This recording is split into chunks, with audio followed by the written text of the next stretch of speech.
I need to move. I need to be free. I like having a lot of things going at one time and step into that and step into this. It can be really easy to just keep chasing a bigger title, more money, more responsibility. And then you look around and you're like, is this even what I want to do?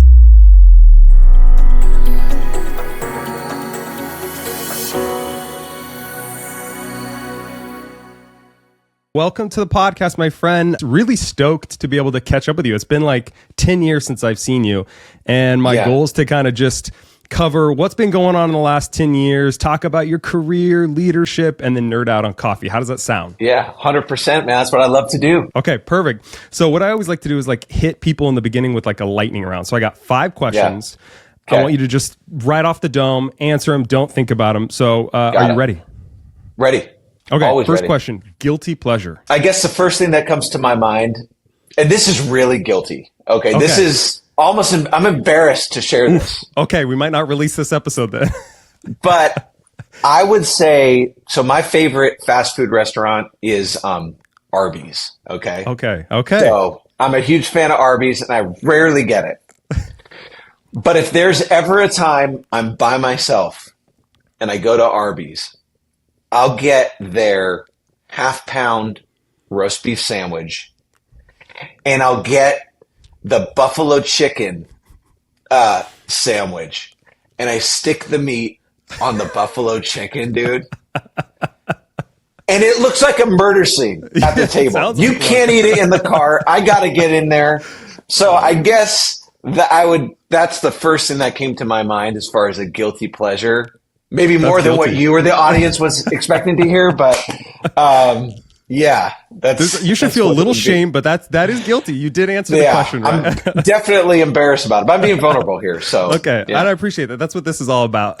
Next question: best decade of music, 70s, 90s, or 2000s? Honestly, gonna have to go 50s and 60s. Oh, okay. Okay, sorry. Growing up. Yeah, growing up, I really only listened to like oldies, and I was again embarrassed about it. But that's what my dad would listen to and all that. So, but then I guess I would say 70s. But I was in the 90s. I was in middle school, and Pearl Jam was big and all that stuff, and I just couldn't get into it. Although now looking back, I do kind of like 90s hip hop and R&B stuff. So I've kind of appreciated that later in life. 100%. I'm the same way. So, I grew up, we only listened to either Christian music or oldies. I think we were very similar that way. Totally. Yeah. Okay, next one. Biggest pet peeve. Yeah, I would say with pet peeves for me, that go in seasons. So it changes. But right this very second, I would have to say, if we're at a restaurant and we're ordering food, and let's just say it's my wife that's up to order, and she's like, I don't really know, you go ahead. And I'm like, I order right away. It goes back to her. And she's like, well, what should I get? What do you think? It still takes her a little bit too much time. So, when we go to a restaurant, I go to a restaurant, dude, I've read the menu. I already know what I'm getting. I know the apps. I know it all. I'm ready for it immediately. My wife likes to experience the whole thing. She'll get a drink and then maybe an appetizer, and how do we feel after the first round of apps? Where do we want to go? She wants to experience the whole thing. And I'm just kind of like, I got the order. Here you go. So I'd say that's a little bit of a pet peeve. Your efficiency, she's about the experience. You got it, buddy. That summarizes our marriage right there. Yeah. Me and my wife too. So there we go. Yeah, Okay, this one's a little more deep. What is something that you long believed to be true, but isn't? I would say to that, I'll relate it to coffee, not too deep, but that I thought dark roast coffees had more caffeine than light roast coffees. Ooh. And was just not true, right? Yeah. And then I had heard after I started working at Dillanos, lighter roasted coffees actually had more caffeine than darker roasted coffees, because when you roast coffee, you're roasting out some of that caffeine. So the lighter has more. Well, that's not even true. Basically, light or dark, unless it's like extreme dark to ash, there's no difference in caffeine content. Wow. It's the same. Yeah. Yeah. I didn't know that, because I knew the light roast thing. I thought that was the thing I had heard, that was the more caffeine. So it's all, nobody knows anything. It's all the same. Yeah, it's all the same basically. So in the Pacific Northwest, white coffee is kind of this, it's like a thing to where coffee is roasted extremely light and it has more caffeine in it. But that has to do with the species of and variety of coffee that is, which produces a higher caffeine content. Would be like a Robusta coffee has a higher caffeine content. So it's less about the lightness of the roast and more about the plant there. So anyway. Oh, I love this. We're already nerding out already about coffee. We got much more. Last one. Are you an introvert, extrovert, or ambivert? Somewhere in the middle. Ambivert.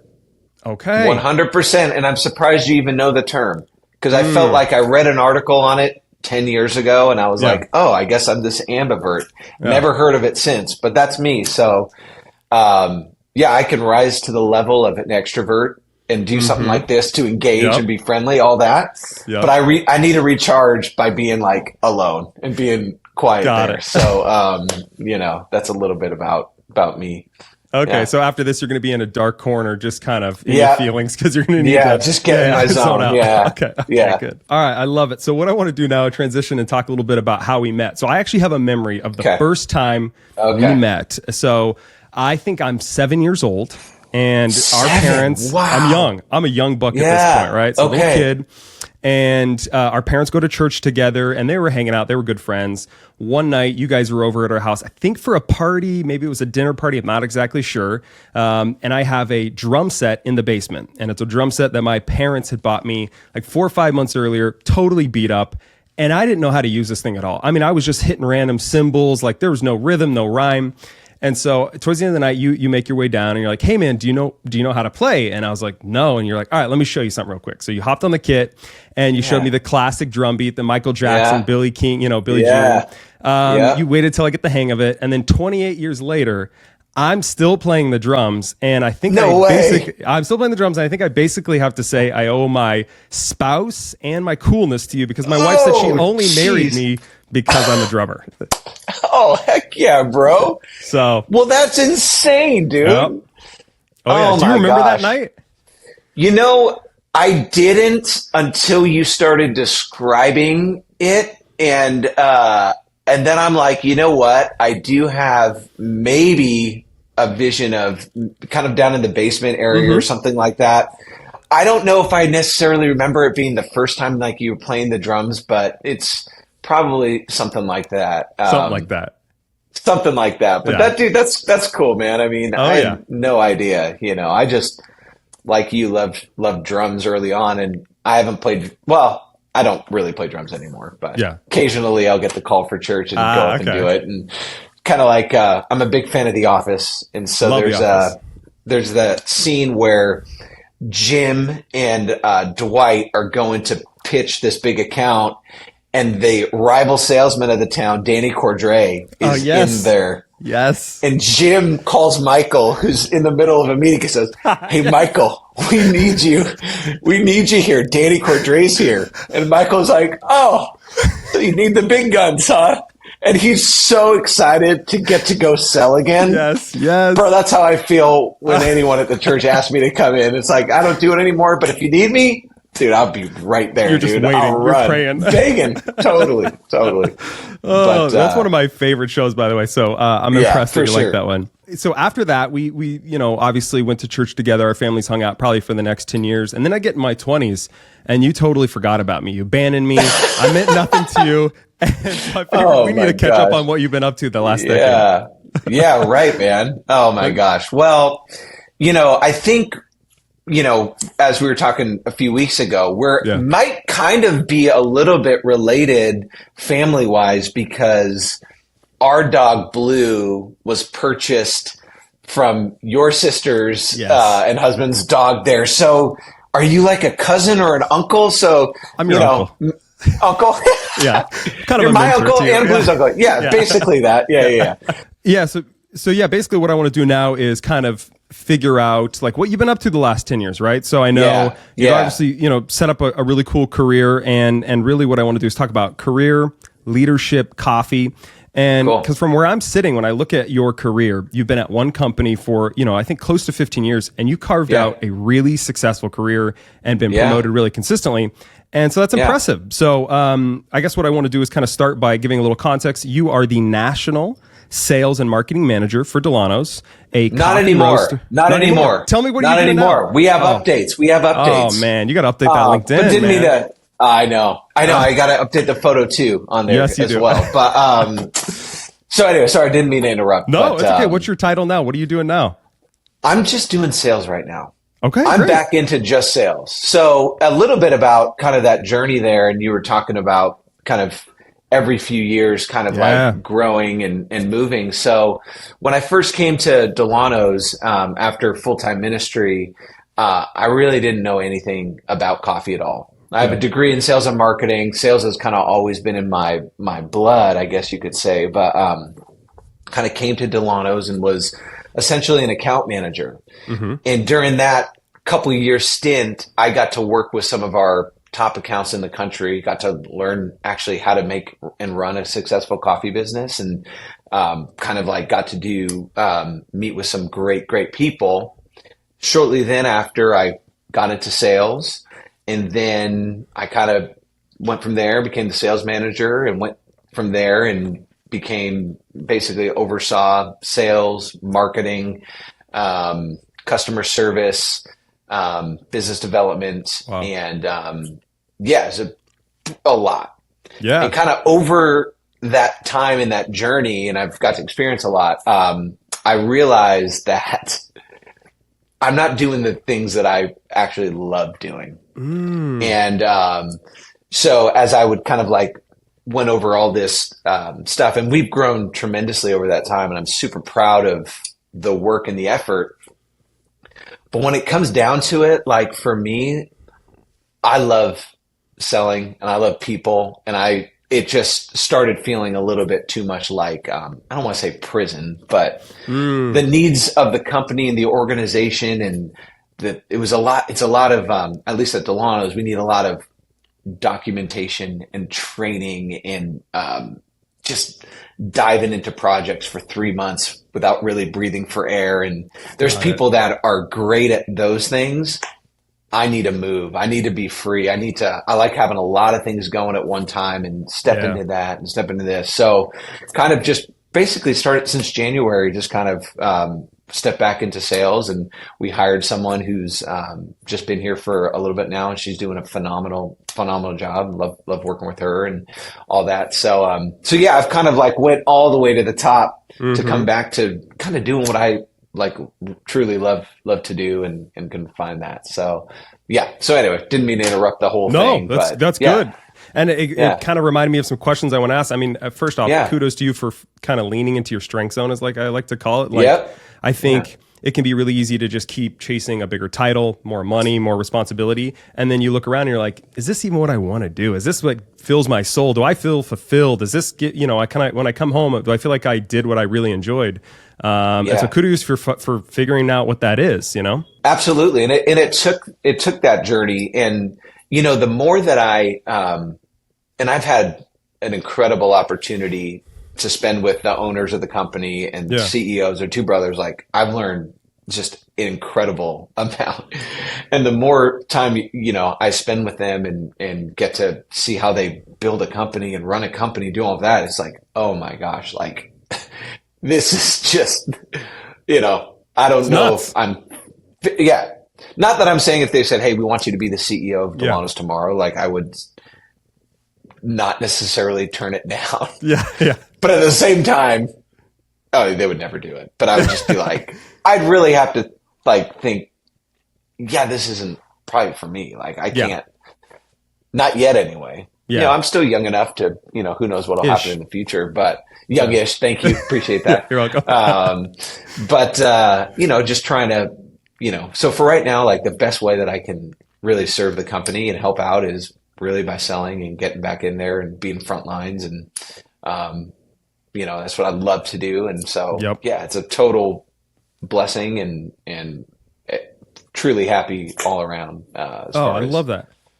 Now, you mentioned sales is in your blood, and it's funny. I actually had a question for you about this. Your dad, from what I remember, pharmaceutical sales for years and years, highly successful career. My dad, medical sales. You and I both go into sales. So the question is, do you think you got into sales because of old dad, or what do you think the reason you kind of gravitated to a sales career? That's a great question.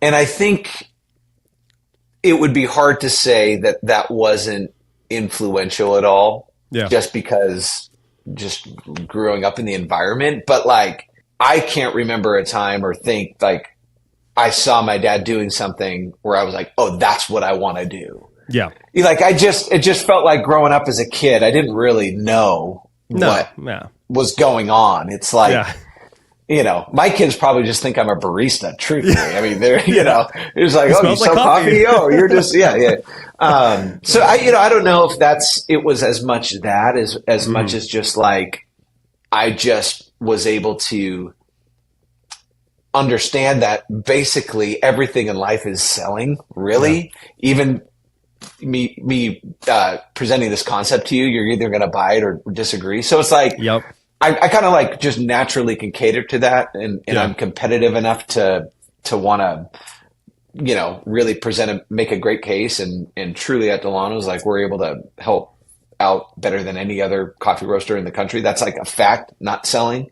Like we're so big and we have so many resources to help that anyone can benefit. So just kind of pairing out like, you know, what I'm great at doing, love helping people, and we have such a great product to offer people. It's just like, it's really fulfilling situations. So, you know, and that's just kind of been my approach to selling. It's like people are only going to buy from me if they trust me. Yeah. And so being reliable, building trust, following through, just being kind and friendly, and just getting to be myself, man, I mean, it's always been, I've had a knack for it, just for as long as I can remember. 100%. And I think, you know, I'm the same way with my dad. Like, I never thought, oh, I want to go into healthcare sales, but you know, maybe you'd catch them on a phone call, or you'd read an email they sent to someone, and you're like, okay, so that's how you do it. So you pick up those little things, and then when you get older, you're like, okay, it's just how you talk to people. That's all it is. You and your dad and my dad, they just could talk to anybody. They could shoot the shit. And I was like, okay, I could maybe do that, you know? So I think you're the same in that way. Yeah. I think that's well said. Okay, so here's the question. It's around sales. So you carved out this very successful career in sales, which is not always the easiest thing to do. Not only were you an individual contributor, you became a sales leader, which is even harder to do.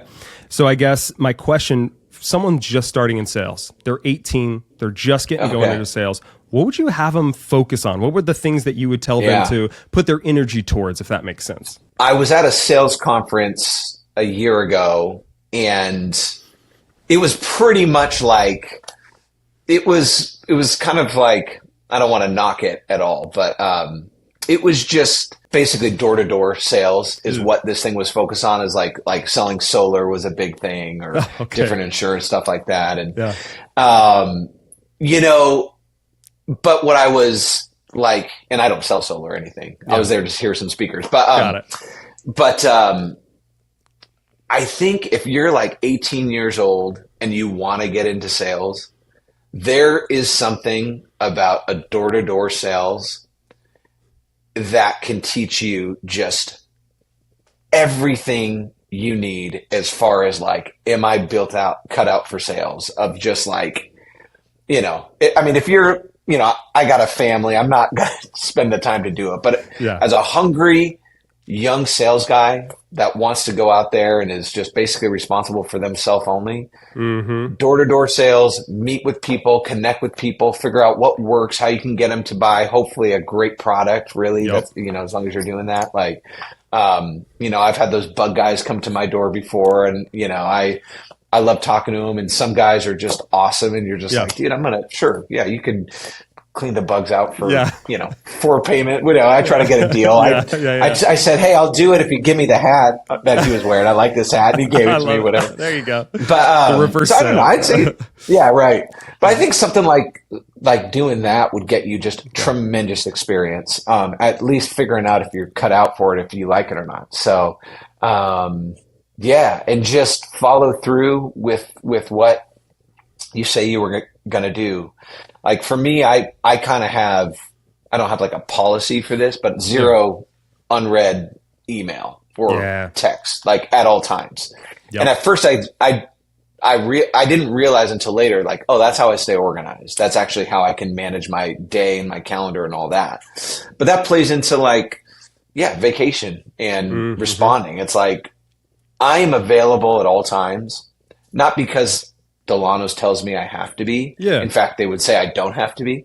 Yeah. But just, it's in my nature to do that. Like if I have pending questions from customers or clients or potentials, and it's just sitting there on my phone, which I have on me, and just because I'm in Mexico at the pool, it's like, just to not respond to it would cause me more stress and panic. So I'm just wired to be available, and just kind of reach out to the right people who need it. Like if it's a problem, take care of a problem, but that stuff doesn't bother me at all. And I think that that's one of the reasons what makes me great at sales and able to do it. It's like, I'm always available. I'm literally, we just got the biggest account in Dillanos history.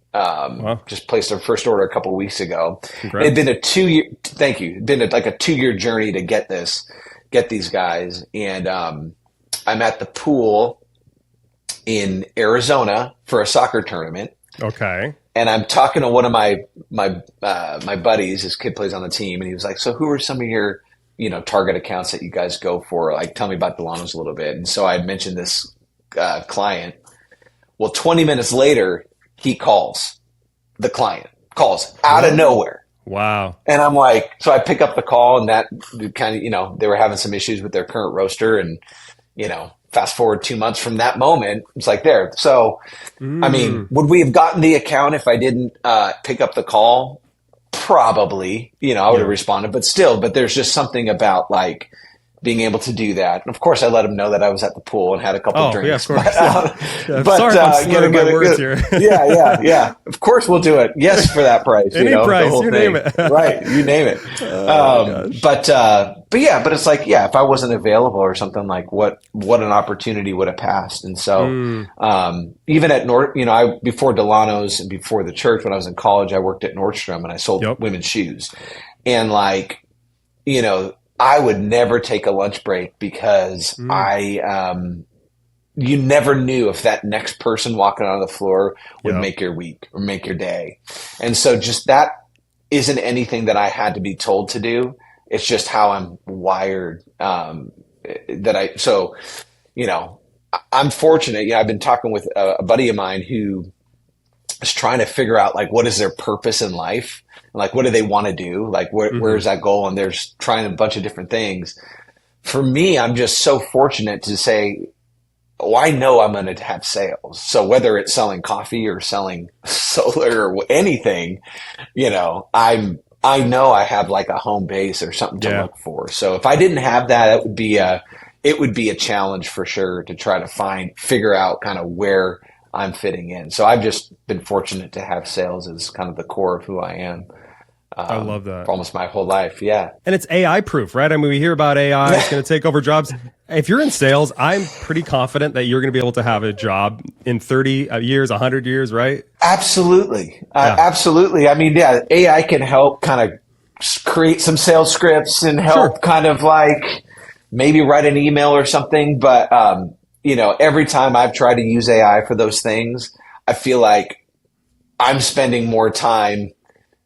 I basically come up with what I'm looking for and trying to explain to AI what it needs, It's just kind of like, exactly. So it just doesn't have that unique personality and context that, yet anyway. It sure 100%. Is scary though. I mean, shoot. Oh yeah.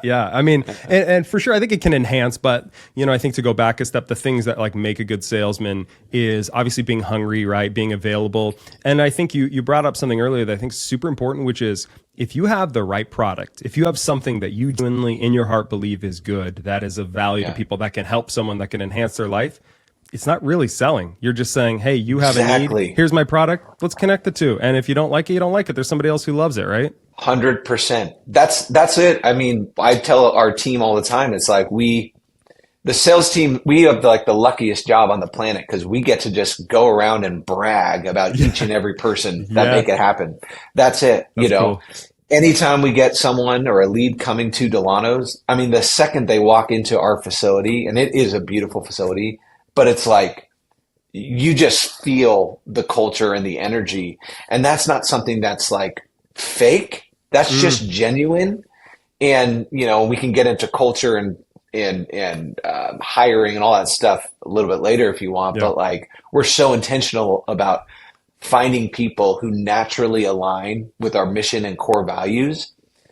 Because when you have a team that's all kind of aligned under the same mission, sure, that takes, let's say, half of the challenge away. You're not trying to force someone to be someone that they're not. And then it's just a matter of tasks and organization and doing all that stuff. But so yeah, it's like you get a great sense of our company anytime you interact with really any of our team. And fortunately for me, it's who I am as a person. So yeah. You don't have to try. Don't have to fake it. Yeah. It seems natural, right? Completely natural. It's funny you bring up the mission, and I kind of want to jump topics a little bit and talk about Dillanos, mission and just kind of what you guys do. So I think I mentioned earlier, but founded in 1992, award-winning coffee roaster, 1,500 locations nationwide. So big player in coffee roasting in the country. And I noticed when I was doing some research that your mission is a little unique from what I've seen in the past. It's very simple. It's 3 phrases: help people, make friends, have fun. So I guess my question to you is, what about that mission resonates with you? And then here's the more important question: what keeps you at Dillanos all these years later? So the mission is something that we're really proud of. And it's something that, David and Chris, and David, founder, co-CEO, he came up with the mission statement. And the idea was that whatever product he's building or developing, it doesn't really matter what that is, as long as we're helping people, making friends, and having fun. And so it happens to be coffee, and that's a great industry to be a part of, and it's been very successful. But so, for me, and I don't know if I've just adapted to the mission or the mission has just always been, but that kind of describes who I am, to be honest, just at the core of who I am. It's like, I love helping people.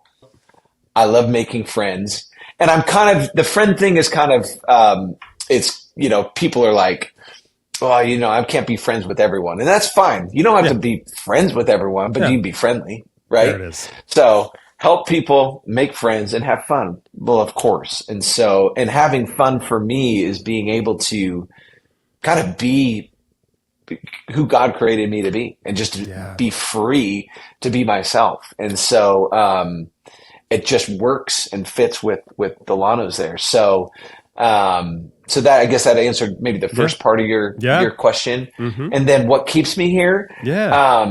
Truly, I trust the owners of the company. Wow.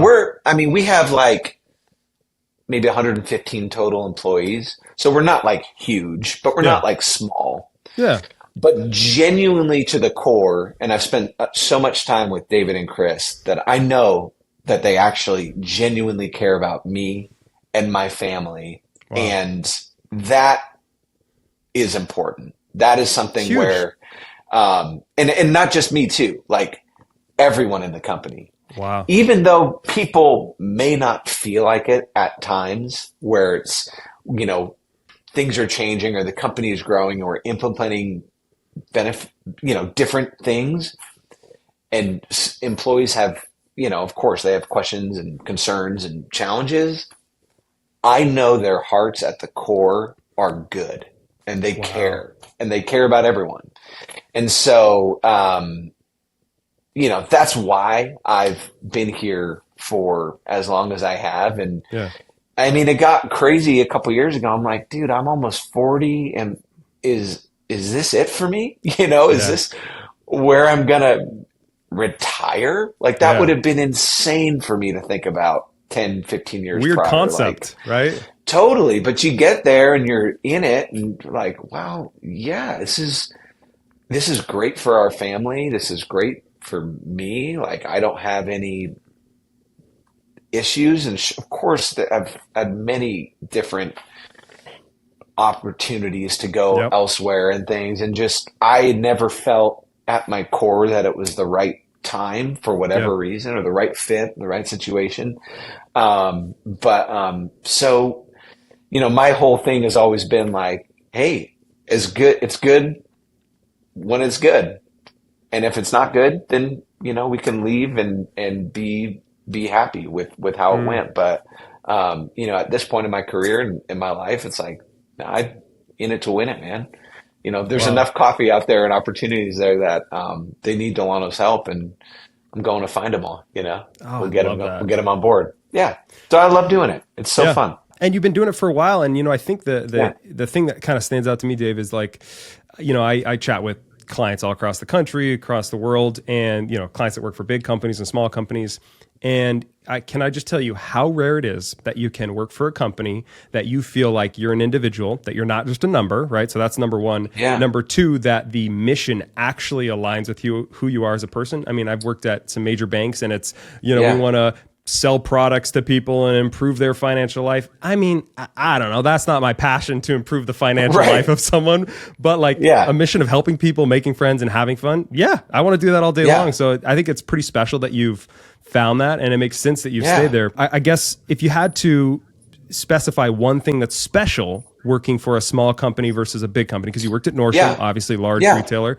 What's been special about working for a smaller company? Yeah, for me specifically in my career here, like the opportunity and the access that I've had to truly implement and lead and suggest change and growth and process. Like, I mean, it's been more than just a fly in the wall in these big decisions that we've made as a company, and we've grown in certain ways to where it's like, I am super honored to have been a part of it for as long. And the guys, we call them the guys, David and Chris, they actually, listen to me and respect me. And they're super humble themselves, because they're like, we don't know what we're doing.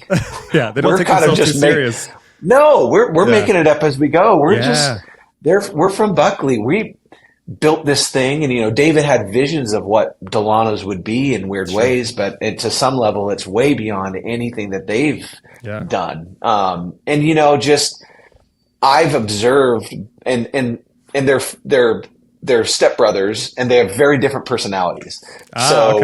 David's more of the creative entrepreneur. Well, they're both entrepreneurs, but the creative, like, salesperson, and Chris is more operational, focused and process focused. And so them together is really like the secret sauce and what makes Dillanos work, of just them having that trust and knowing each other's personality and doing all that. At the same time, I just observed them over and over making decisions between rocks and hard places, and they always make the right decision. Wow. It always ends up being the right decision. You're sitting there, and there doesn't seem to be a clear path or an answer. So, choosing what to invest in, what opportunity to take on, what to reject. I mean, it's just constant, this owner, CEO, C-level decisions that these guys are making on a constant basis is just, it is a lot. And it's just been amazing that I've gotten to be right there with them over the last, all these years. So free education. Yeah. I mean, who can say that they've been able to watch up close to successful entrepreneurs navigate building a business? I mean, I don't know very many people who have ever had that opportunity. For sure.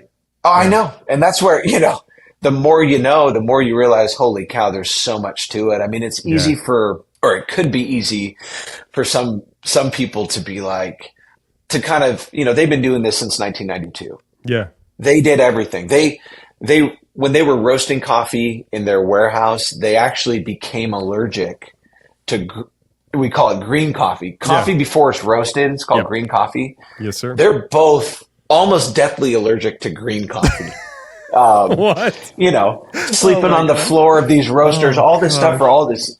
Bakers get it too. Some bakers can get the same thing to flour. It's like overexposure kind of a thing. Got it. Interesting. But you know, people don't necessarily see all of the sacrifices and the work that they put in all these years. They just see and don't even really know what they do anymore. Yeah. When you're like, dude, these guys work so hard and they care so much, and they've earned everything that they've been able to attain and accomplish. So I don't know. It's pretty impressive and inspiring to watch. For me personally, I've never had a drive to be an entrepreneur, to do my own thing. Yeah. I don't know why. I'm surrounded by, not only here at work, but just friends outside. They're super, they like to start their own things and kind of be entrepreneurial. And there's a part of me that desires to have that drive, but that's like a forced thing for me. I don't know why. I just maybe find peace and structure in like, kind of like, what's the word I'm looking for? Like a blueprint to follow, or like being a great number two, just like kind of supporting it, having that level of comfort and structure and stability. Sure. I think that's just what is valuable to me, I guess, in my career, and I'm great at that. And I never, part of the personality thing, I think, falls in there too. Like with the ambiverts, it's like, you know, as much as people would think that, you know, they see me leading worship or something as like a super outgoing, upfront person, I actually don't like attention. And I actually don't want that on me at all, you know? No. And so, you know, I think like, so I love being like kind of a support person, kind of behind, you know, and behind a leader, an entrepreneur. I don't crave that attention or desire that at all. So yeah, but I've gotten to kind of ride the wave with them too, without the risk, you know, and I see how they do it. So it's been incredible. Now, so you've spent time, obviously a lot of time with David and Chris, the co-CEOs, which, by the way, name another company that is successful, 2 CEOs. I can't think of one. So I think that is special in and of itself, by the way, man. I know. Yeah. So there's something that these guys are doing that's working. And and this is going to be kind of a hard question to answer, but if you had to think back about all the times, the interactions you've spent with them, what do you think you have enjoyed most learning from those two? You've had a direct line of communication. You've been there in a lot of those conversations. What have you enjoyed most learning from them? Honestly, learned that it's good to be and important to be honest. Wow. Like true honesty and vulnerability. You know, and I've seen that with them, with each other, and I've seen them, what they choose to communicate to the staff and how they choose to communicate, navigating through, you know, obviously COVID and other challenges and dynamics there. Like, they just are honest people and humans, and what they mean, what they say. And so especially when it comes to sales, you know, that at times salespeople can get a little bit of a negative reputation for just, you know, just kind of fudging the truth or not being like embellishing and things like that. And what I've seen successful for them is that it's, you know, they're fun people for sure, but they're totally honest. And that's what makes them, I think, just so real and genuine and fun, is that there is no like hiding it. They're not hiding behind anything there. So it's just super open and honest. Yeah, I would say. I love that. Like, that is a problem. You know, I would say in a lot of the corporate world is the higher you go, it seems as if you are trying to protect an image. You not want to be honest. You want to gatekeep information to preserve a certain air of things. And I think that's really refreshing to be totally honest, because we can tell, all of us as humans, we have these BS meters. I can tell right away if you're being dishonest, if you're just trying to spin this new initiative to make it sound like something that it's not. So like just being honest. I mean, it's also way easier, right? We don't have to remember what we said. For sure. Like, it's just an easier way to go through life. So I think that's rare and pretty cool that you found some CEOs that you respect and that you learn from and that have some cool qualities like that, you know? Yeah, absolutely. Yeah, for sure. Yeah. Okay, I want to wrap up with a couple of questions, just in general about your career. Not wrap up the whole episode, so don't you think we're done yet? We got a little bit more. We're good. Man. So the next question I want to ask you is about thinking about your career. All right, you've had a successful career. Is there one moment that stands out to you that you are like, dude, I'm really proud of what happened there. I'm really proud of that moment. Does something come to mind? Yeah. Well, I think generally speaking, just I'm really proud of basically the opportunity to be in this just a giant leadership role for almost 10 years. Like, wow. I really am proud of all that. I know how hard I worked at it. I know how difficult it was for me personally to kind of like, endure it and pursue it, and had all the help in the world that I could have possibly asked for. So I'm really proud of kind of that growth. And at the same time, kind of stepping back into just direct selling, which, I was always trying to keep that a part of what I was able to do, but it just gets to a point where it's like, well, I got mouths to feed with sales reps and different, all this stuff is like, okay, well, which ones am I going to take? And it was just complicated, but also really proud of, kind of being able to work together and get some really great, accounts to Dillanos, but also like some of my favorite people and, are accounts that I was able to kind of connect and bring on board, and they're still customers, and they're more than just customers. They're actually friends. Like, I feel when customers are struggling, it's like, well, we don't just not want them to struggle because they're not going to buy as much coffee or anything from us. It's like, no, genuinely care about who you are and your family. Like, let's figure out how we can work together to make you win and thrive. And so, just proud for so many of those accounts that I've gotten on, because they've been all great fits for our company. Yeah. So I don't know if that's not like really specific, but that's just generally, that's a great answer. Yeah. Yeah. I love. No, go ahead. Yeah. I was gonna say, to me, like, I get the same, feeling, I guess you can call, of signing up like a single small, like 30-pound a week account as I do, landing just a monster, 10,000 pound a week account, which is, it's like in our industry, that's like giant, it's like I'm super, like, obviously, it's like better to get the bigger one. Yeah. But like, but just as far as like satisfaction and fulfillment and like helping people, like, it's still one-on-one. Yeah. They're still a person. You got the decision maker. You're still getting it. So it's like, I don't like necessarily care about cherry picking or just wanting just to only look for like the ones that are going to pay me the most commission or anything like that. I really don't have that drive in me, just to kind of like do that. I love helping people. And so that's where it's like, that's what I get to do. So, and, I feel like too, it's all relative. Like, when you're able to go in and help someone, even if it's small and it doesn't mean much to you, it means a lot to them. And some of my best sales that I've had, it's like, I didn't maybe even get paid anything. Maybe it was just more like servicing, but I hooked it up with someone. And, I put my head on the pillow at the end of the night and thought, wow, what a great day. Like, I actually made an impact on someone's life. Maybe I didn't make a ton of money, but that's the stuff that matters, man. Right? You got it. For sure. That really is what matters. And, at least to me and you. Yeah. So, I think that's fun. It is nice to get the big ones though. But it's true. Yeah. Pays the bills. Yeah. It pays the bills. But truly, that's not what I guess drives. Yeah.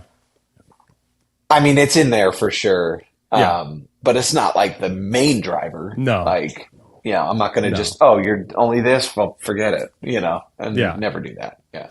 If you were in it only for the money, I'm sure there's a million other industries you could find where you could just make millions of dollars. Yeah, I can make a lot more money. Like. Yeah, that's true. That is true. That is absolutely true. I love that. Right. I know. Oh, that's great. Okay, I want to wrap up with one more question, just kind of about your career in general, and it would be more forward-looking. So, what do you want to be doing more of in the next few years, man? Selling. Yeah. That's where I haven't done it really as much as I would have desired to over the last 5-6 years. So like right now feeling completely free, only responsible to bring in the business is super refreshing to me, to be honest. Like, I'm like, let's go. Like, let's do this thing. Like, I'm ready for it. We're ready for it. Like, the company is growing. Like, we got everything we need. Like, you know, all the structure and the processes and the documents and the accountability and the tracking and all of that stuff is no longer my responsibility. I feel like I can just get out there and do what I was kind of born to do, at least for this season. So, yeah, I love that freedom for sure.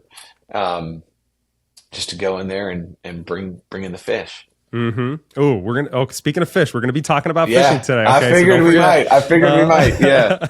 I want to nerd out on coffee a little bit. So switching topics. So beyond like love of music, obviously you and I got a passion for coffee.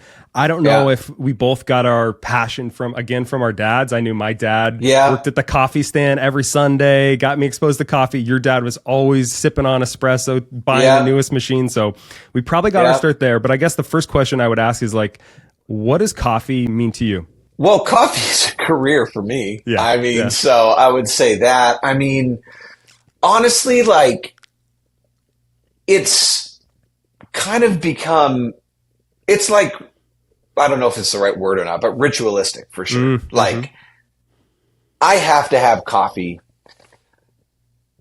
And it's like just a part of kind of who I am. Yeah.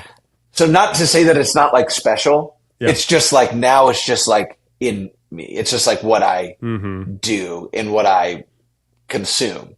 Symbiotic relationship. And so I don't like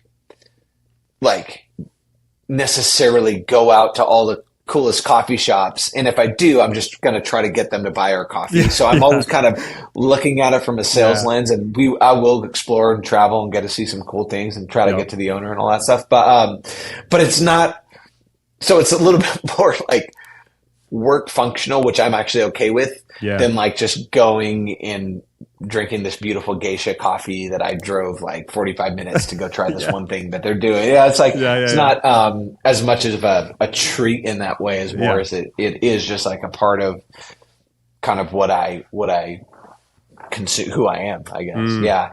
And I think it did probably start with my dad anyway. And like your dad, you know, he was early in the Starbucks thing. And when we were doing worship at church, I do remember like, so I would play drums and he was like playing bass mostly. And we'd go to Starbucks on, 6 a.m. on a Sunday, get these giant quad Americanos.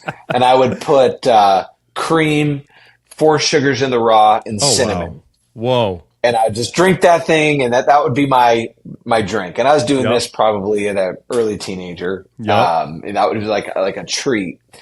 And to this day, and if I'm at a hotel that have Starbucks there, and I decide to indulge and do that same thing, I have a very, very nostalgic memory.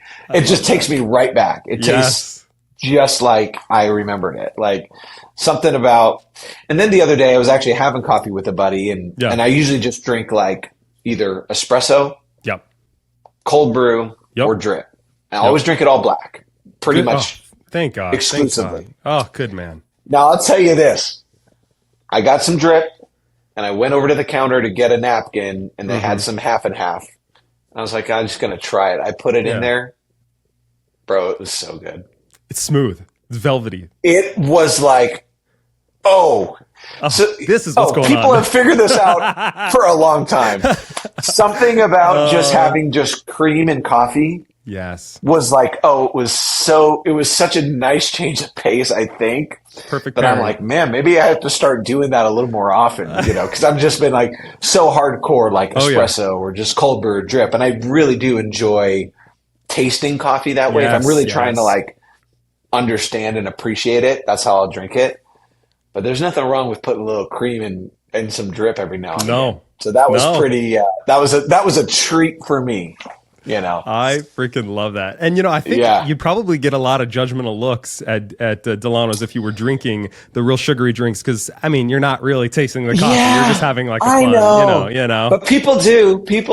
Yeah. We have all these energy drinks here. People are just gassing up on caffeine and doing all that. So, a lot of our customers, they make a lot of their money on these big old, blended $7, $8, $9 ones. So we go and we kind of support them with that stuff. But no, typically if I'm like when I'm cold calling or I'm out kind of, trying to get business, I just try their espresso straight up. 100%. Usually if I ask for espresso, people kind of know something's up. So I'll just do like a 12-ounce Americano. Exactly. Not many, it depends where you're going, but not many shops are, especially like drive-throughs, just espresso. They look at you like, what is going on? Are you all there? Is everything okay? Yeah. But, so typically I just drink it black, but the cream was nice. I'm the same way, man. And like, I don't know, for me too, like I do intermittent fasting. So I don't want to break the fast. And so if you're just doing coffee, so you get like 5-10 calories. But if you're eating those, sugar and cream, you're adding 300-400 calories a day. Yeah. Well, dude, I've been doing intermittent fasting for probably 3 or 4 years. Wow. Okay. And I can't break the habit. I think I'm just like stuck. I think I'm stuck, and I want to know how I can break away. And it's basically I've just been one meal a day is kind of what I've been doing forever. But I kind of wanted to like get back into. I got to trick my body back into, I don't know.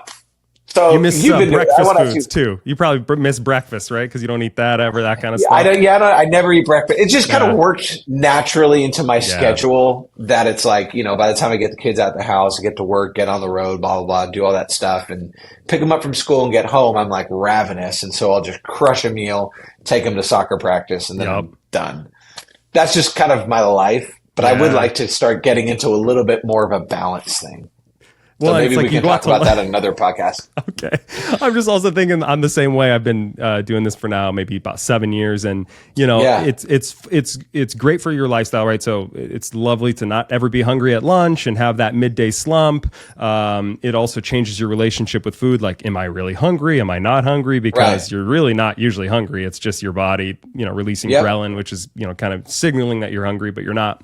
But also I always, get a lot of looks if I'm out at lunch. It's kind of tough to go out to lunch with people and you're not eating, so then I'm just having coffee and I have to like explain. I never go to lunch. That's what I never do. I'll never go. I'm like, let's not go to lunch together. Exactly. No, for sure. And it doesn't necessarily. My family has kind of suffered for this. Like, I mean, the boys, they'll eat whatever, but like dinner at 3 o'clock, 3 or 4 o'clock. Doesn't really work for everyone. No. But I have to eat at that point because it's just like, and then, that on top of like our little soccer schedule, that is just insane what we're doing there. That we eat really early. Oh my gosh. You're just like me. We're like old people, man, eating the night, at 4 o'clock, 5 o'clock, right? Yeah. Someone had asked the question, how old do you feel physically and how old do you feel mentally? Good question. Like, are they the same age? And I was like, I probably feel like I'm in my mid to early 30s physically, mentally 65. On the decline. Just early bed, early dinner. I don't like to party too much. I'm just like, hey, I like being at home, just relaxing. So I don't know. Physically and mentally, people, I think we're, totally. My wife is not. My wife loves to experience things, as we were saying. She loves to, and she works from home. So that also, it's kind of like, she wants to get out. Oh, when I've been out, I just want to get in. So we have that whole dynamic there. She's pulling you. You're pushing her the other way. Yeah, for sure. I love that, man. Okay, last two quick questions about coffee. These are quick ones. One would be, you have all the time in the world. You got no responsibilities tomorrow. It's a Saturday. Tell me about the coffee routine you're going to go through. What are you going to be making at home? All the time in the world.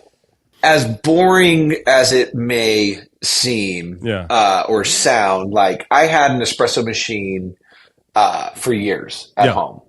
And so every day I would wake up and I would have 4 shots of espresso basically first thing in the morning. Mm-hmm. And people are like, well, you need to let your body wake up. And I have a whole morning cold plunge sauna. I got a whole thing going on. Meditate, not supposed to have coffee right away. The whole thing.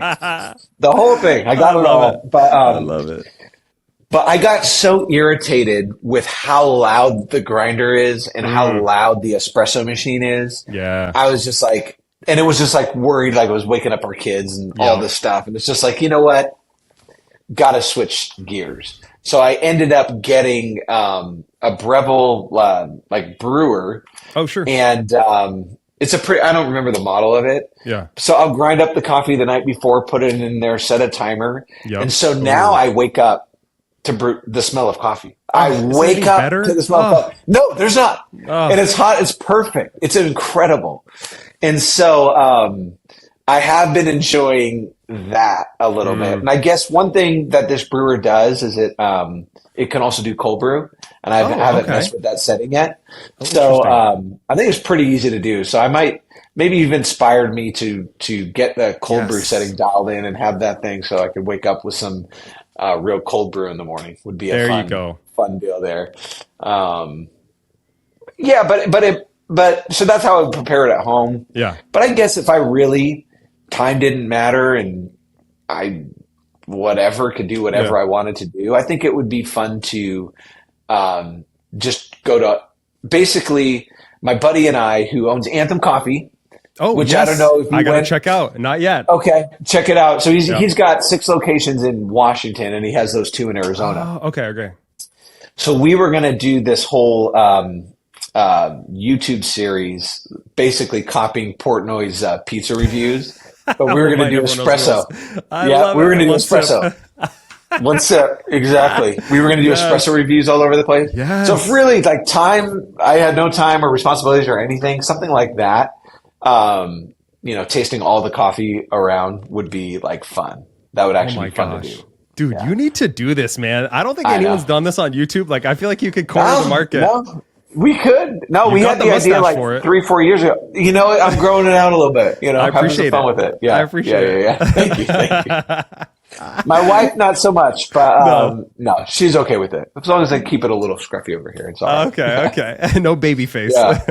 Right. Oh, man. Okay. Last question about coffee. Real quick, you're an insider. What would people be surprised to learn about the coffee industry? I would say it is really, really hard to make money running a coffee shop. Oh, wow. It is so much work.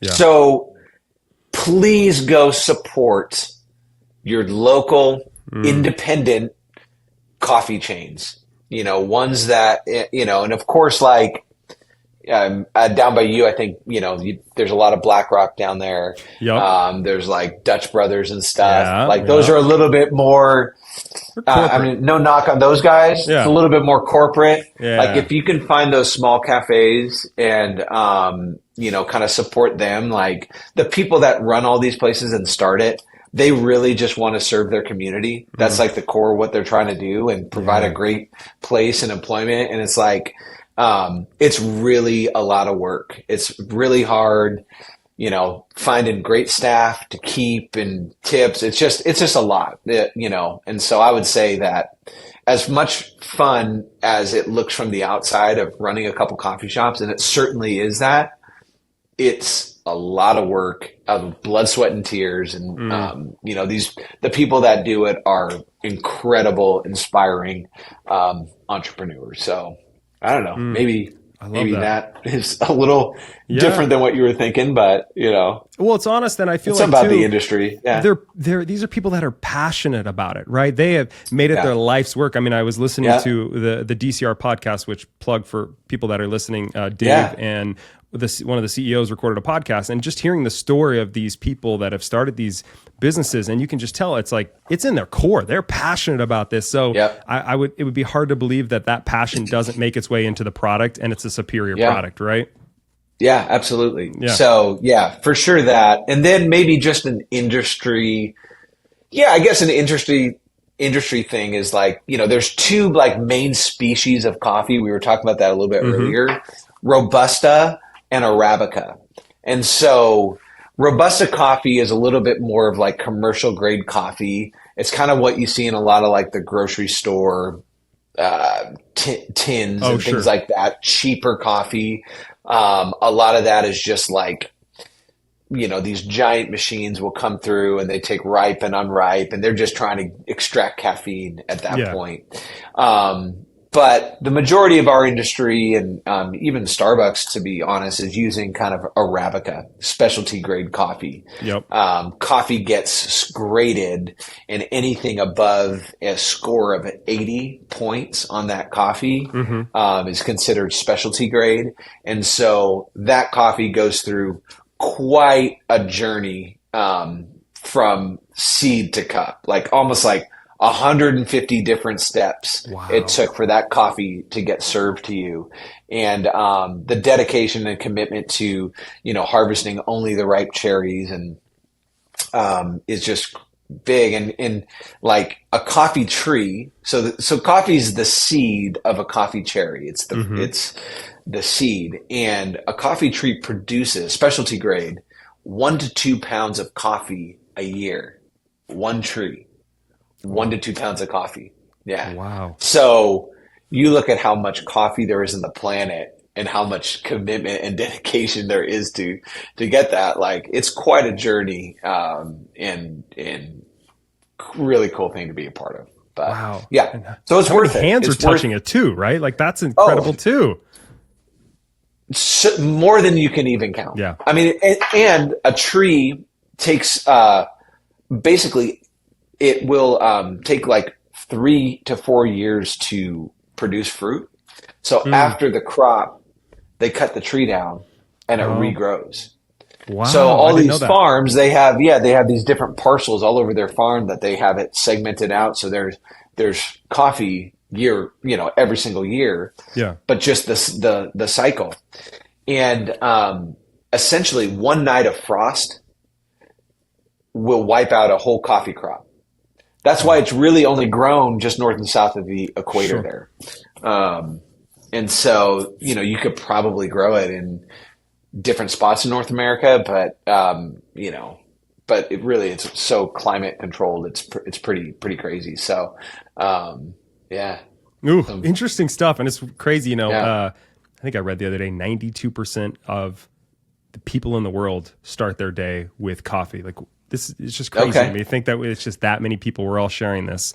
Obviously, and so why wouldn't anyone who's into sales want to sell? Okay. All right. Here we go, folks. See what I did there? All right. Well, I'm sold. 92% of the people? Give me a break. Well, of course. It's easy. It's not taking candy from a baby. It's serving coffee to people is what it is, man. Holy cow. Let's go, Austin. That's like butter, man. That's Let's like go. Butter. Oh, my goodness. Okay. Yeah. We got two more sections before we wrap up. One is I want to talk about content consumption. I am a big believer that the stuff we watch, the stuff that we listen, the stuff that we consume affects our life and our reality. And I kind of want to get an understanding of like, what is the stuff that Dave fills his brain with? And so the first question I have for you is, are you consuming any coffee content, YouTube, podcasts? And who could you put on for us? Like, who do you think we need to be listening to or watching? I think probably I don't know if I'd say the best. Someone that I find super entertaining and educational and fun and kind is this guy named James Hoffman. Yes, my favorite. Love him. Yes. He's putting out the best content, in my opinion, out there. I'll plug another one for my buddy, Jeremy Lyman. He owns Birch Coffee in New York. Sure. And he's I think it's Coffee Dog Guy. Okay. Coffee Dog Guy on Instagram there. Nice. He does these fun little videos online and you think you know coffee kind of segments, stuff like that. So shout out to Jerry. He does some good stuff out there. Yeah. I love it. Okay, so you're consuming some coffee content. What about books, podcasts? Can you think back to a time that you consumed a book or a podcast that like it shook you? It made a big impact on you. It sticks with you to this day. What comes to mind, man? There's a few, but just kind of popped first thing in my head here was a few years ago, we did a whole kind of marketing shift for our company, and we worked with this program called StoryBrand. Have you heard of StoryBrand? I can't say I have. No. StoryBrand is totally blanking on the guy's name who ran it. I'm gonna have to go look real quick. Yeah. Donald Miller, of course. Donald Miller. Donald Miller. I definitely recognize the name. Yeah. He's written books before, but his whole StoryBrand concept is basically he takes movies and books and stories, and he basically says every movie that we watch follows the same script. Yep. There's a hero, they meet a guide, they encounter a problem, they meet a guide. If they choose, here's the consequences for if they choose to win the day or to lose, and this is what happens after. Follows this whole thing. And his whole point is that so often when companies market themselves, they put themselves as the hero of the story.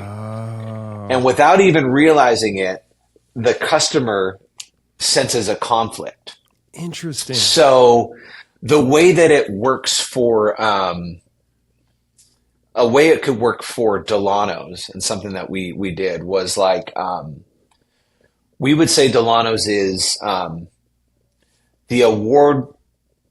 award-winning coffee roaster for specialty coffee retailers. Yep. That's something that you would see on the thing. Yeah. A StoryBrand would just change it to this: the roaster for award-winning specialty coffee retailers in America. Wow. So you just see how so he used this example, not to get it all political, but he was, when Trump and Hillary were running, Trump's big campaign was, make America great again. That was what he kind of ran on. Hillary's was, I'm with her. So Donald Miller basically wrote to the Hillary team that you guys are missing everything about this. Change I'm with her to she's with us. Ooh. And immediately you have just shifted. So, I love sharing that example and just how we spend so much time focusing on ourselves and what we can do. Come to Dillanos, we're going to help you do all this and this and this. And we're really kind of setting ourselves up in a lot of ways to fail because we can't be the hero of them. No, Dillanos is kind of the guide. Yes. We're the Yoda to the Luke Skywalker. It's all about Luke. Yes. And we can help guide you along the way, but it's all about them. So that just kind of hit me randomly of something that has really kind of shifted how we communicate and how we want to, we think about our customers in that way. It's just, they're just little words, man, but it makes a whole difference there. So that's something that was big. And, even though I'm not this way, but I like listening to some pretty aggressive, old school, dominant sales guys. Okay. I am not that at all, but listening to that, like a Grant Cardone, for example. I don't know if you know who he is. 10X, Jordan Grant Belfort, Cardone, Belfort, Andy Elliott is another guy. Yeah. These just major alpha, not people that I would necessarily go to lunch with. No, not our vibe. Bringing it back.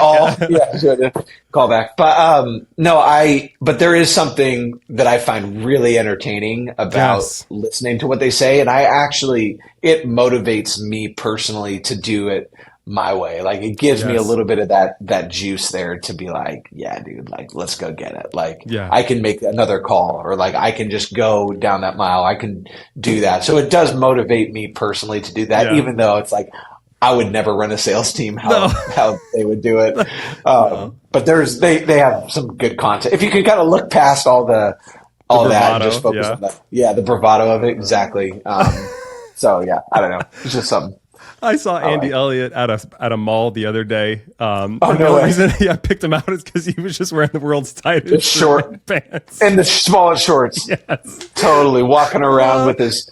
I was at a conference with him and his army of young Andy Elliots, and like, not dog, but they're all like wearing like girl skinny jeans and like the shoes with no socks or whatever. It's just like, yeah, dude, like that's not like my vibe. Yeah, no. but I totally respect everything that you're saying and how you're, getting your, message across. So that's fun. Yeah. Oh, that's funny. Okay. Thanks for sharing about that.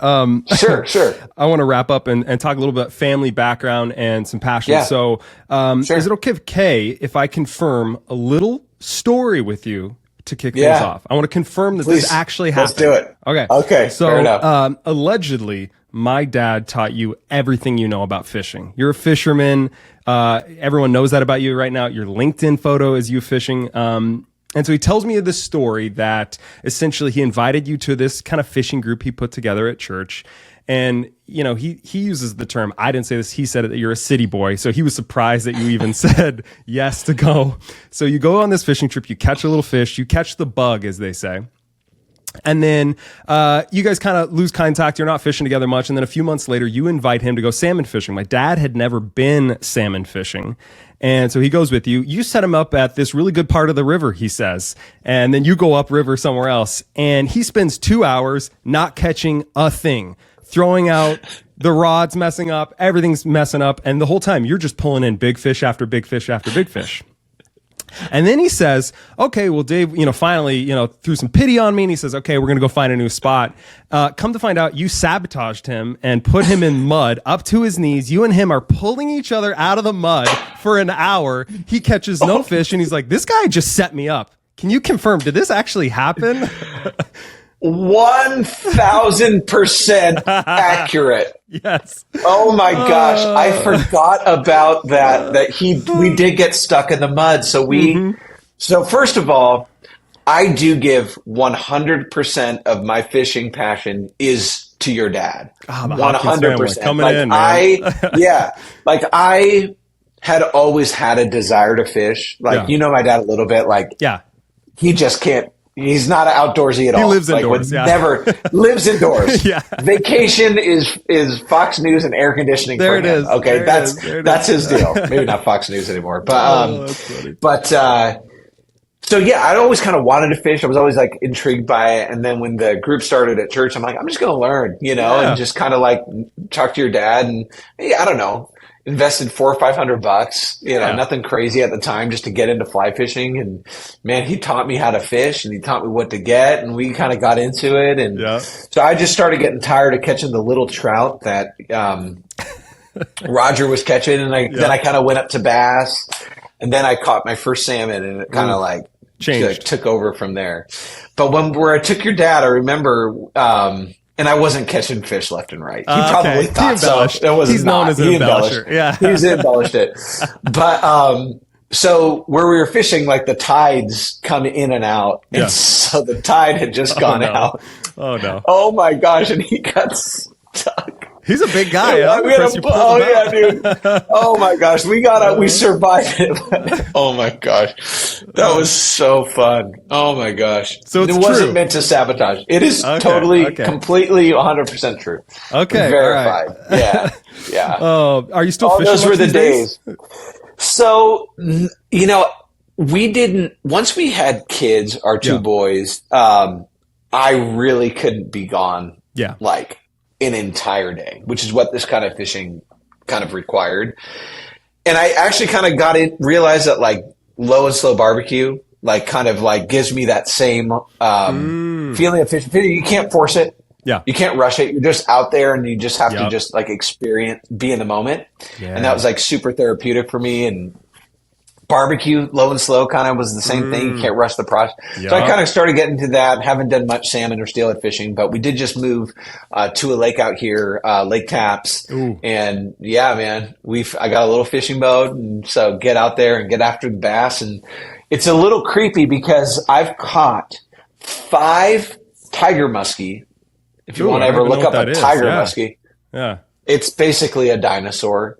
Okay. You can only keep them if they're over 50 inches, over 4 feet. They're these monsters, dude. And I've caught 5 of them from my dock.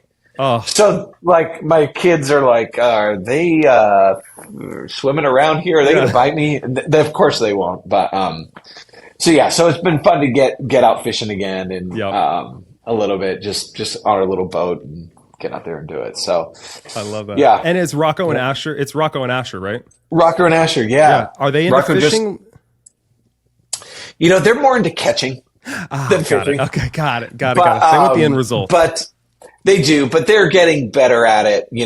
Off our dock, it's like, especially in the summertime, like you just put a worm on a hook and the fish will just run out from under the dock, and you'll catch fish like every 5 seconds if you want to. They're not like big fish. So they enjoy doing that, and it's still fun. But this little fishing boat, it's just like an electric motor on it. And we live in this really calm cove, this big cove that maybe this summer I'll let them take out the boat by themselves and kind of get to explore a little bit and do that. So that might be fun. But yeah, they're not necessarily the most patient, patient boys. Yeah. Okay. They are very active and, big soccer players. Major, dude. Yeah. And I knew nothing about soccer really before they started playing it. And, I've learned to love the game. Like it is so fun. It is so fun.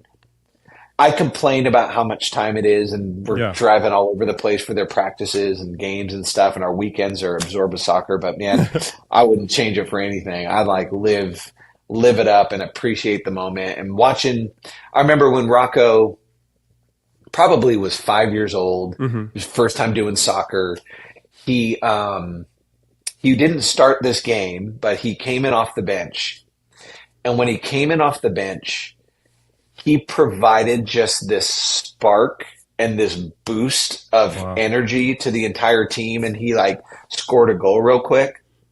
And I'll never forget it because it's an emotion and a feeling that I'd never had experienced before in my life. And you've always heard people say, oh, watching your kids play sports is like better than, than you doing it or whatever. Yeah. But I'm telling you, dude, the pride and the joy and just the absolute,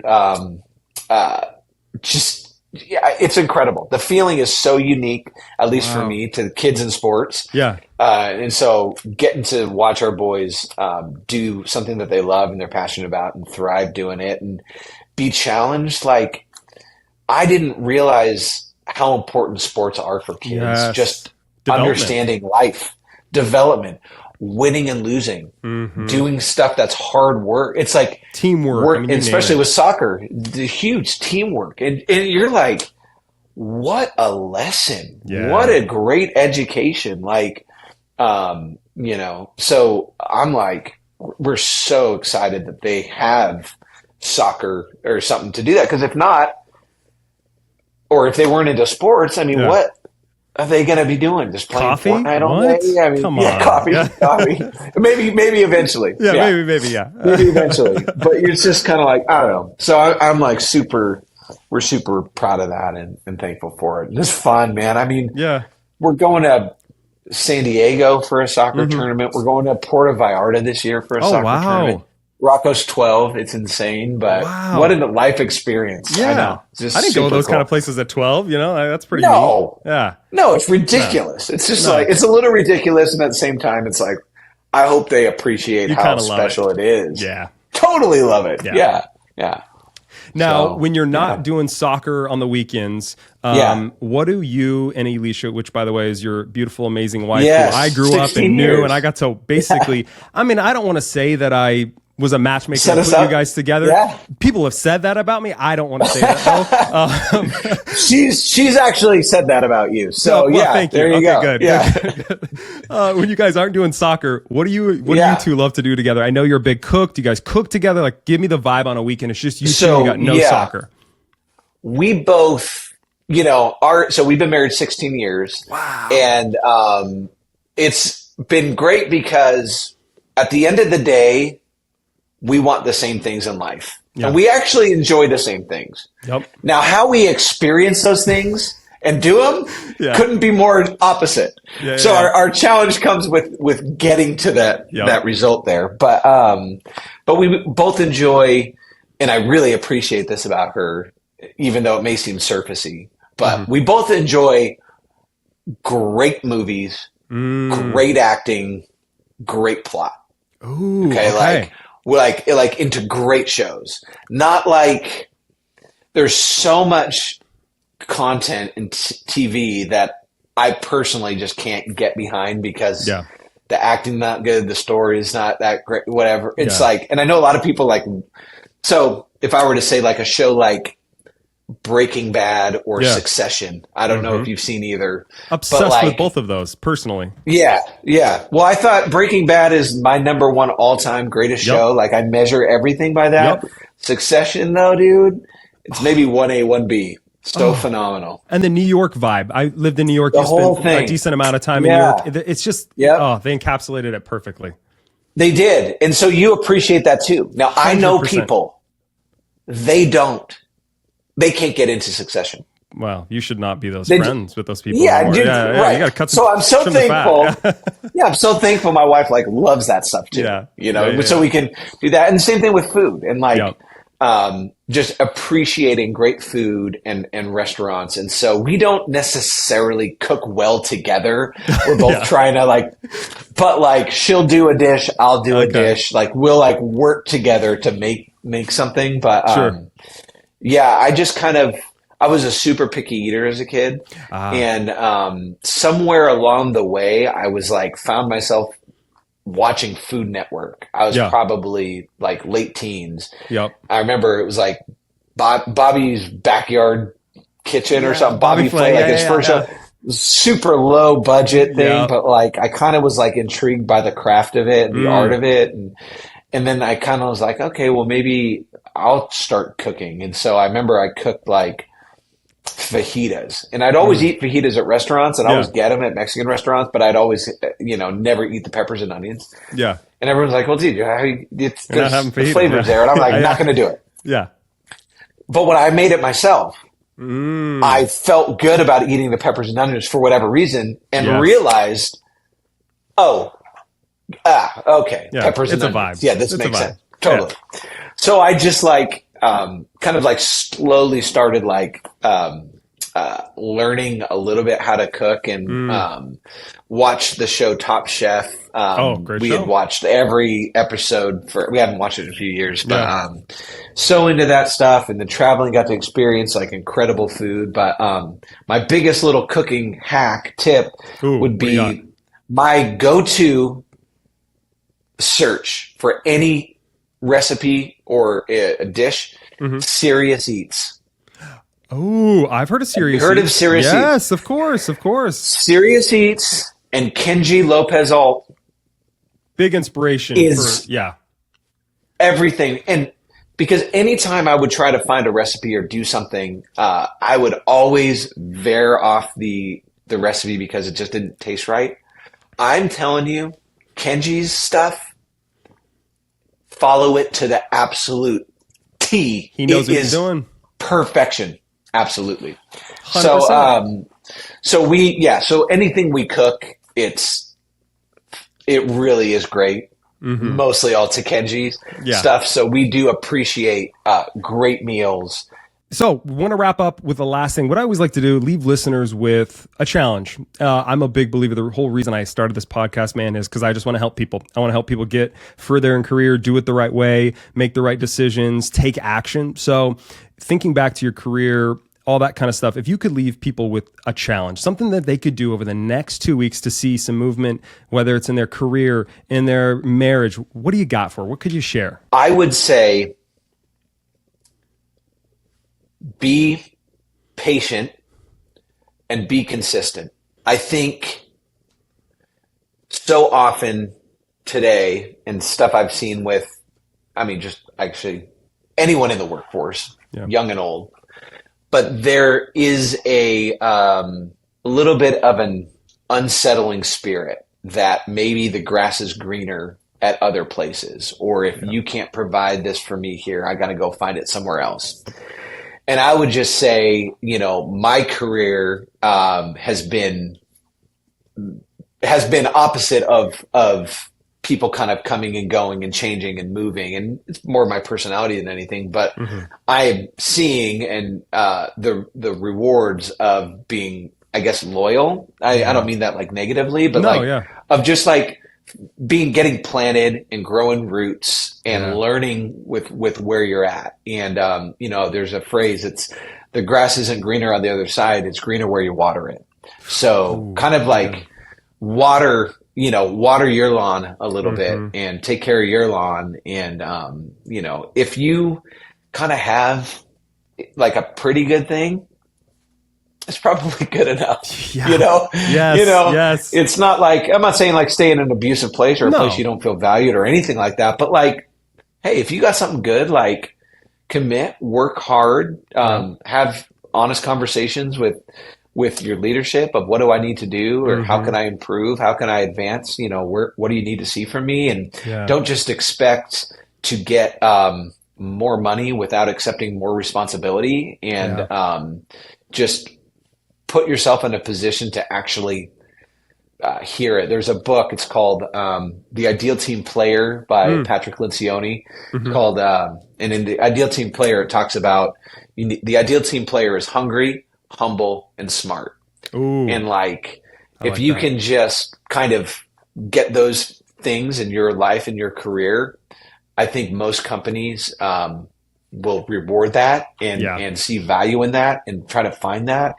And it'll do you well. So great advice, man. I could pick up so many things there, but I think like, there's some really big things that I took away from there. I like the hungry, humble, and smart. And I think the other thing too is like being patient, but also just making the best of every situation that you're in, every job that you're in. You're learning something or you're earning something, and it's setting you up for the next big thing, right? Completely. And I mean, even feedback I've gotten, just shortly here, I remember I had a feedback where, someone had asked, they said they wanted to make more money and I said, okay, well, the way to do that would be to maybe join the sales team or get into another role in the company. Sure. And, their response through HR or whatever was that, I was like dismissive of the conversation of the idea. Okay. So you made a face there. Yeah. And so, certainly, I'm like, really, I'm getting, feedback for this, but I take away from it. It's like, maybe the way that I communicate with a young 20 something, female is different than how I would communicate with like a, peer, someone my age. Sure. And it's like, so in every, spit the bones is another thing that I just like, I've always lived on. It's like, man, any opportunity, any situation you're in, there is good in there. Yeah. And it's a matter of just finding the good. It doesn't, the stuff that doesn't matter or doesn't relate, like you don't even need to let that plague your mind, but just take the best part of the situation, the opportunity, and learn from it and be better at it. It's like, maybe I was dismissive. My wife's like, thank you, see, Dave, Yeah. Thanks for finally saying I've been saying it. I can see why someone would think you're dismissive, But, wow. So anyway, but just learning from every opportunity, everything you can, just take it, and apply it and be better with it. Just humility really is what it comes down to, and realizing like, I ain't nothing here, man. No, I'm just trying to be a good person and be better and help people, 100%. So I take away from that, you're just as wise as you are good looking. I'm glad to know the two have not so changed. Kind. But so man, kind. I appreciate you coming on today, man. This was a blast catching up, just getting to know what you've been up to. And I'm just proud of the family you've created, the career you've had, man. It's just really cool to see. Thank you, man. And I'll tell you, and I'm just staring at you as just, you have a beautiful voice, beautiful face. And I still, even though you're a full-on adult, I still see the joy that I saw when you were, I didn't know if it was 7. Yeah. I thought maybe a little bit of 10, 11, 12. Yeah. I still see just the sweetest kid, is just right there. And so that's great, upbringing for sure. And just kudos on you and your family and your career and all that stuff, man. You're doing what, God's put on your heart there, and you're helping a lot of people. And yeah, man, way to be courageous, Thank you, man. Dude, stepping into, you wouldn't expect an introvert to just have a national podcast, but you're still doing it, man. And that's amazing. You're just challenging yourself every day. It's pretty cool. I love it, man. I appreciate you coming on. And guys, if you want to check out more of what Dave's up to, go to Dillanos.com. Their coffee is freaking fantastic. I had a cup this morning. Highly recommend the Dylan's blend. But thanks again for coming on, man. I hope you have a good weekend. Thanks, guys. All right. Thanks.